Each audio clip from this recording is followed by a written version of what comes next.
आज का टॉपिक है यूनिट। वहाँ दिख रहा है हीरो? आ जाइए, यहाँ बगल में बैठ जाओ।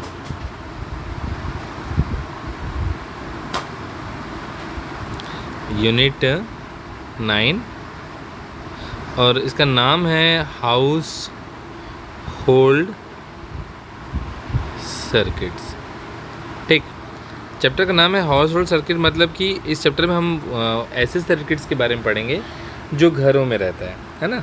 लेकिन ये देखा जाए ना तो इलेक्ट्रिसिटी का जब हम लोग ओवरऑल जब देखते हैं तो उसके जब 3 पार्ट्स होते हैं तो तीसरा पार्ट जो डिस्ट्रीब्यूशन है उसके अंदर का एक पार्ट है। तो क्या क्या पार्ट है पहले वो देखते हैं। तो हमने देखते हैं कि जो इलेक्ट्रिकल एनर्जी है, एक इलेक्ट्रिकल एनर्जी थी, उसको हमने 2 भागों में बांटा था। पहला क्या था? अच्छा, मैकेनिकल एनर्जी था। Very good. क्या था? स्टैटिक इलेक्ट्रिकल एनर्जी, ये पहला भाग था। और जो दूसरा भाग था, मतलब दूसरा जो पार्ट था, that was dynamic electrical energy. ठीक, इसका और एक क्या नाम रखा था हमने? करंट या इलेक्ट्रिसिटी। आई बात समझ में? अब इसके अंदर हम लोग देते हैं कि बेसिकली 3 पार्ट होते हैं। तो एक पार्ट होता है जनरेशन। जनरेशन का मतलब होता है जहाँ इलेक्ट्रिसिटी प्रोड्यूस होगी। ठीक, दूसरा होता है ट्रांसमिशन। क्या होता है?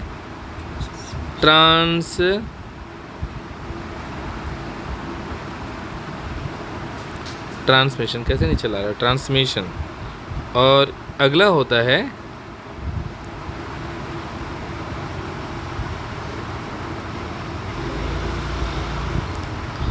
डिस्ट्रीब्यूशन। 3 पार्ट हमको देखने हैं। ठीक, तीनों पार्ट देखेंगे क्योंकि ना इसमें कुछ भाग आपको स्टार्टिंग का जनरेशन का भी बताएगा, और चैप्टर जहाँ पे एनर्जी वाला चैप्टर था ना वहाँ पे भी जनरेशन के बारे में था। ठीक, जनरेशन में क्या है? जनरेशन में ये होता है कि बेसिकली इलेक्ट्रिसिटी प्रोड्यूस होती है या तो एक डायनामो से या फिर अल्टरनेटर से। किससे प्रोड्यूस होती है? डायनामो या फिर अल्टरनेटर से प्रोड्यूस होती है। अगर डायनामो से प्रोड्यूस होगी तो वो कैसा रहेगा? डीसी। और अल्टरनेटर से प्रोड्यूस होगा तो वो होगा एसी, है ना। वैसे मैं गलती से स्मॉल लेटर में लिख दिया, कैपिटल में होना चाहिए था। तो अब बात आती है कि कैसे मतलब प्रोड्यूस हो रहा है। तो कुछ होते हैं थर्मल पावर प्लांट, है ना। कुछ क्या होते हैं? थर्मल पावर प्लांट होते हैं। कुछ हाइड्रो इलेक्ट्रिसिटी जनरेशन पॉइंट होते हैं जहाँ से पानी को ऊपर से गिराते हैं और टरबाइन को घुमाते हैं। कुछ वो होता है, कुछ सोलार होता है, कुछ न्यूक्लियर होता है। ऐसे कई प्रकार के होते हैं, है ना। यहाँ से जनरेशन के बाद क्या होता है कि जो एनर्जी है, इलेक्ट्रिकल एनर्जी, वो आगे बढ़ती है। तो यहाँ पे एक टॉपिक आता है कि भाई जहाँ पे जनरेशन हुआ है वो बहुत दूर है ना। कैसे दूर है? जैसे कि मान लीजिए यहाँ पे एक छोटा सा प्लांट लगा था, है ना। ये प्लांट लगा था, ये आपकी चिमनी है, या को धुआं हो रहा है। आपने यहाँ पे एक पावर प्लांट लगाया। अब क्या हो गया कि पावर प्लांट से ना, मतलब ये जनरेटर है, इससे आपने बिजली तो पैदा कर ली। अब यहाँ से जब आउटपुट निकला तो ये जो इलेक्ट्रिसिटी निकल रहा है, ये अब यहाँ से इसको बहुत दूर जाना है, बहुत दूर जाना है। कितनी दूर जाना है? तो हो सकता है लगभग 500 किलोमीटर तक इसको अपनी यात्रा कंप्लीट करनी है। इतना दूर तक जाना है, ऐसा हो सकता है ना।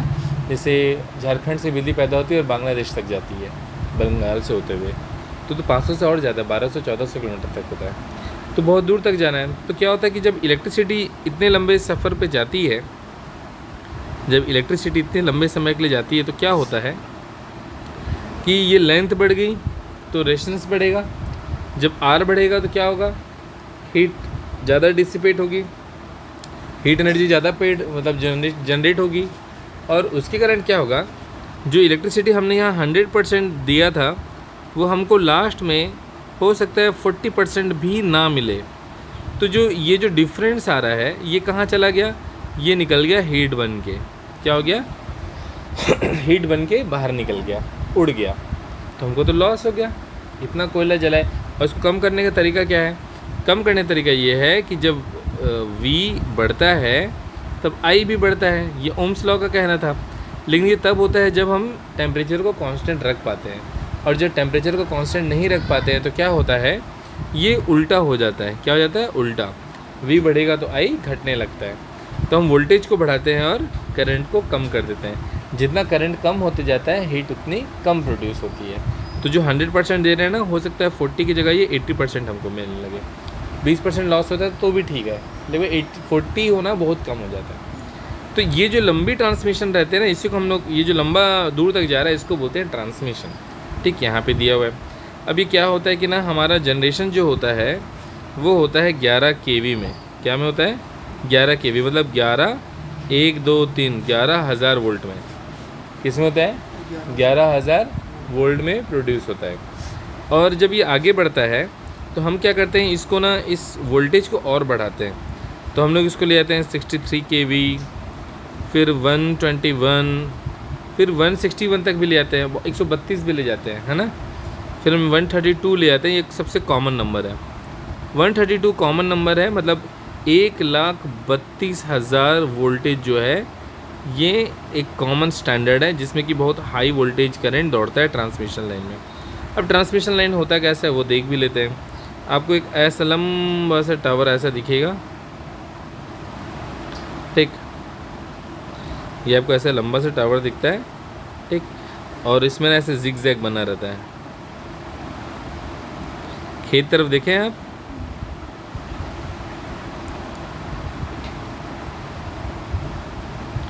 ऐसे रहता है, ठीक। यहाँ पे ऐसे कुछ आइसोलेटेड बार्स होते हैं और यहाँ से ऐसे तार जाता है,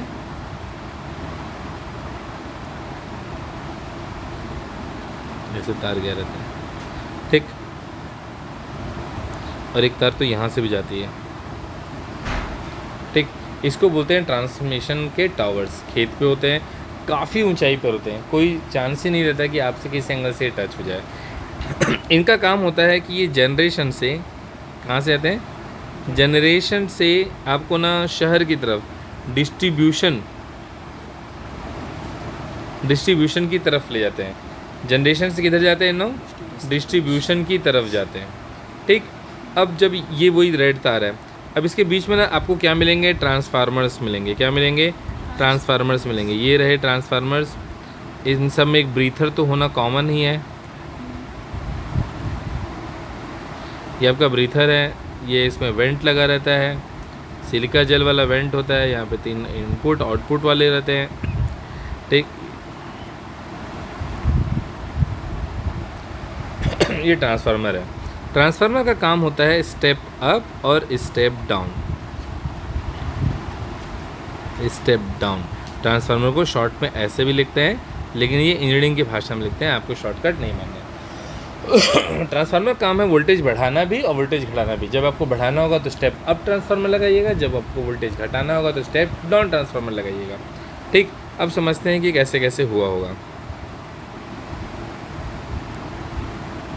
बिजली पैदा हुई 11 kV में। कितने में पैदा हुई? 11 kV में।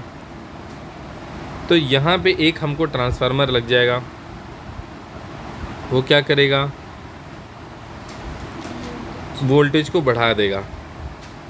क्या करेगा? वोल्टेज को यहाँ पे बढ़ा देगा। ये हमारे पास एक स्टेप अप ट्रांसफार्मर लग गया। क्या लग गया? Step up transformer. तो अब ये क्या वोल्टेज हो जाएगी? हो सकता है 11 से क्या हो जाए, ये हमारे पास हो जाए 63 kV, ठीक। फिर आगे जाके इसको फिर एक ट्रांसफार्मर मिलेगा, बड़ा सा ट्रांसफार्मर मिलेगा। यहाँ पे क्या होगा? इस वोल्टेज को और बढ़ाया जाएगा, थोड़ा सा साइज़ में ये बड़ा दिखा देते हैं ना। ये भी क्या होगा? स्टेप अप ट्रांसफार्मर, ठीक। इसके बाद क्या होगा? हो सकता है वोल्टेज जो है वो 132 kV हो जाए। क्या हो जाए? 132 kV हो जाए। और 132 kV में ही आज आगे आने के बाद क्या होगा कि अब यहाँ पे एक और ट्रांसफार्मर लगाया जाएगा।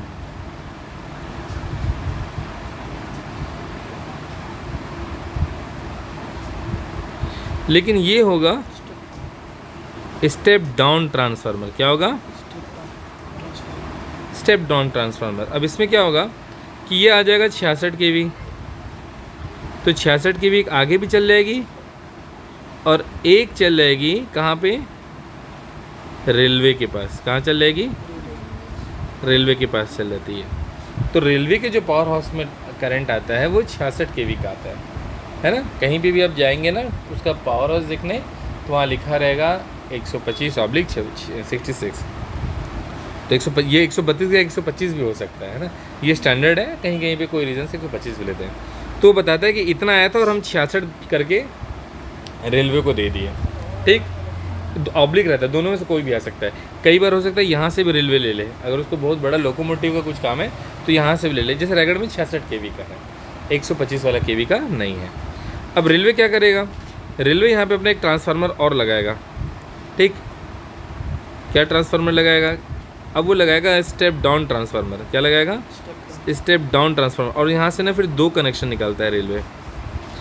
एक निकलता है 25 kV का, ठीक, एक जाएगा 25 kV का, और इस 25 kV से फिर वो एक ट्रांसफार्मर लगा के क्या करता है? 440 बनाता है। क्या बनाता है? 440 बनाता है और अपने स्टेशन में, रेलवे कॉलोनी में इसको भेजता है। और ये 25 kV कहाँ जाता है? ये आपका चल जाता है उसके रेलवे का जो ट्रैक होता है ना, ऐसे बना रहता है उसमें, हमने देखा होगा ऐसे करके तार जाते रहती है, ऐसे नहीं होता है खंभे उसके, ऐसे रहता है उसमें। मतलब ये तो सैग आ गया, सैग नहीं होना चाहिए, नहीं फिर ट्रेन कैसे चलेगी। जैसे ही उसका ट्रैक है ना, ये रेलवे का ट्रैक है, ये उसका इंजन है। ठीक, तो आपने देखा होगा उसके ऊपर में कैसा लगा रहता है? पेंटो, है ना। तो ये जो ट्रेन है यहाँ पे, ये जो ट्रेन है इसके जो ऊपर में होते हैं ना, ये 25 kV के ही होते हैं, 25,000 वोल्टेज के होते हैं। तो यहाँ चला गया ये, है ना, और कम वाला रेलवे कॉलोनी में आ गया। अब ये 66 kV वाला आगे बढ़ा। अब 66 kV वाला जैसे आगे बढ़ेगा ना, तो इसको फिर एक ट्रांसफार्मर मिलेगा, इस पर बड़ा ट्रांसफार्मर मिलेगा, और वो क्या करेगा? इसको फिर स्टेप डाउन करते, अब घटते ही जाएगा। वो क्या करेगा? स्टेप डाउन ट्रांसफार्मर रहेगा। अब ये कितना करेगा? 66 के बाद ये 11 कर देगा। कितना कर देगा? 11। तो 11 में आगे भी जाएगा, और 11 में कहाँ जाएगा? ये जो इंडस्ट्रीज एरिया होते हैं, प्लांट, वहाँ चला जाएगा। गिरवानी और एरिया में जहाँ प्लांट रहता है ना, वहाँ पे दे देते हैं। अब वो 11 को जैसा उसका नीड हो कम करता रहे। अब 11 के बाद क्या आता है कि फिर एक ट्रांसफार्मर आएगा आपके, और ये ट्रांसफार्मर सिटी से ठीक पहले रहता है, और ये क्या करता है? करंट को 440 में चेंज कर देता है। कितना में चेंज कर देता है? 440 वोल्ट में चेंज करता है। अब इसके बाद क्या होता है? इसके बाद ना फिर एक ट्रांसफार्मर आएगा। अब ये ना पूरे शहर में आपको मिल जाएंगे, पूरे शहर में। ठीक, अभी कैसे रहते हैं बता रहे हम, ये ना पोल माउंटेड रहते हैं। अब ध्यान दिए होंगे सड़क किनारे में ऐसा पोल रहता है, उस पर इसको चढ़ा के रख देते हैं।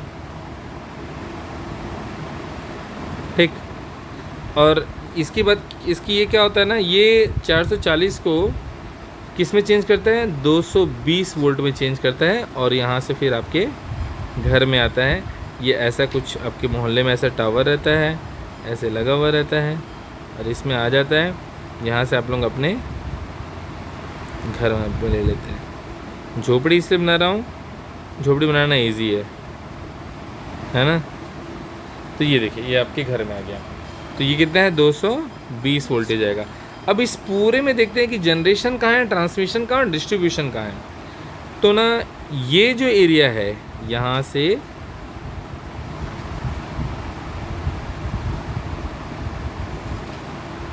ये रेड वाला एरिया कहलाएगा डिस्ट्रीब्यूशन। ठीक, और मैं पिंक कलर से बना देता हूँ ट्रांसमिशन। अब देखिए, ये 11 kV में हुआ प्रोड्यूस, और जैसे हम इसको बढ़ा के यहाँ से यहाँ दिए,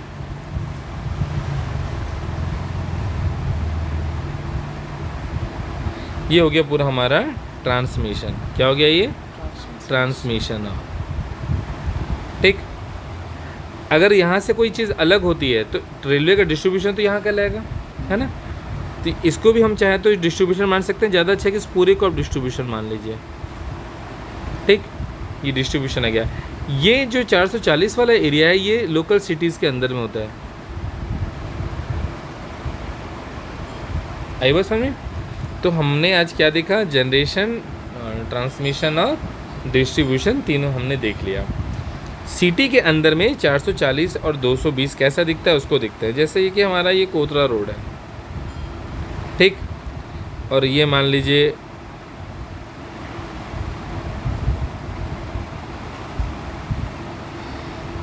ये कार है, ठीक, पता नहीं कौन सी कार बन गई है, ठीक, ये कोई कार है।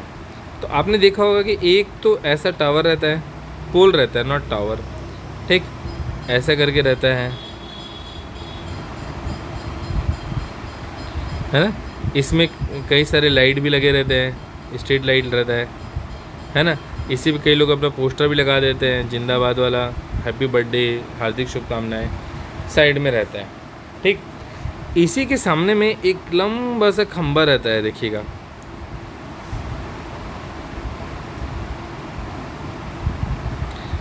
टेढ़ा बन गया,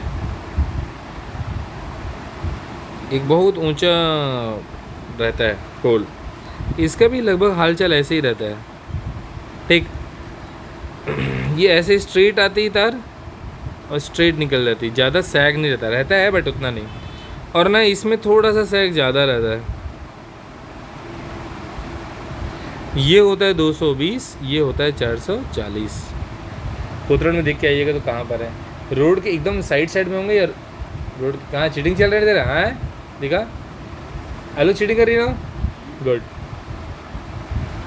तो ना ये रोड के एकदम साइड में होगा और काफ़ी ऊंचाई पे होगा। ये जनरली 3 वायर ही होंगे, आपको 3 ही मिलेंगे। इसमें क्या होता है, पहले तो 4-5 वायर होते थे, अब वो ना उस पर कवर आ गई, इंसुलेशन आ गई, ये कवर आ गई, कवर वाली वायर होती है, ठीक। तो इन दोनों में अंतर समझ जाएंगे। ट्रांसफार्मर में हमेशा ना ये ऊपर से नीचे की ओर आता है, और ट्रांसफार्मर नीचे से जो निकलता है वो ये रहता है। अगर आप कोई ट्रांसफार्मर को ध्यान से देखेंगे ना, नहीं जगह, अगर किसी ट्रांसफार्मर को आप ध्यान से देखेंगे तो आपको दिखेगा कि ना ये जो ट्रांसफार्मर था,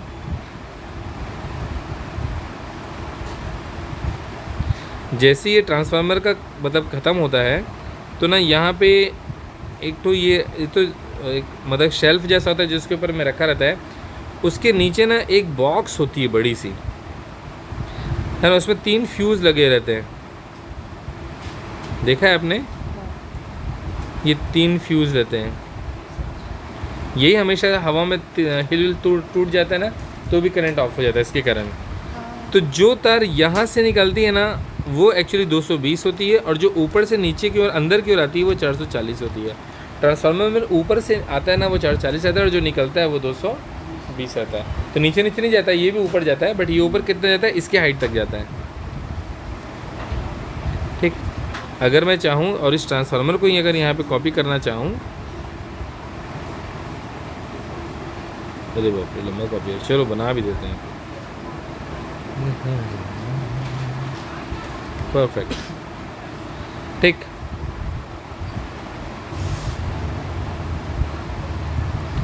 चलिए, तो ये जो ऊपर से है वो 440 है, और जो गया है वो क्या है, 220 है। बट ये ऐसे यहाँ से नहीं आता है, यहाँ पे एक जो मैंने बॉक्स बोला वो बॉक्स भी बना रहता है, और उस बॉक्स से फिर यहाँ पे ऐसे निकलता है, ये 3 तो फ्यूज़ रहते हैं, है ना। ये भी हवा में टंगा रहता है, कई जगह तो बहुत नीचे आ जाता है, इतना नीचे आता है कि बैल और सांड लोग सिंग से मार के तोड़ देते हैं इसके पेटी को, इतना नीचे रहता है। तो ये ऊपर होना चाहिए भी, ताकि इंसान के हाथ से दूर रहे, ठीक। तो ये हमारा हमने जनरेशन, डिस्ट्रीब्यूशन, ट्रांसमिशन और डिस्ट्रीब्यूशन देख लिया।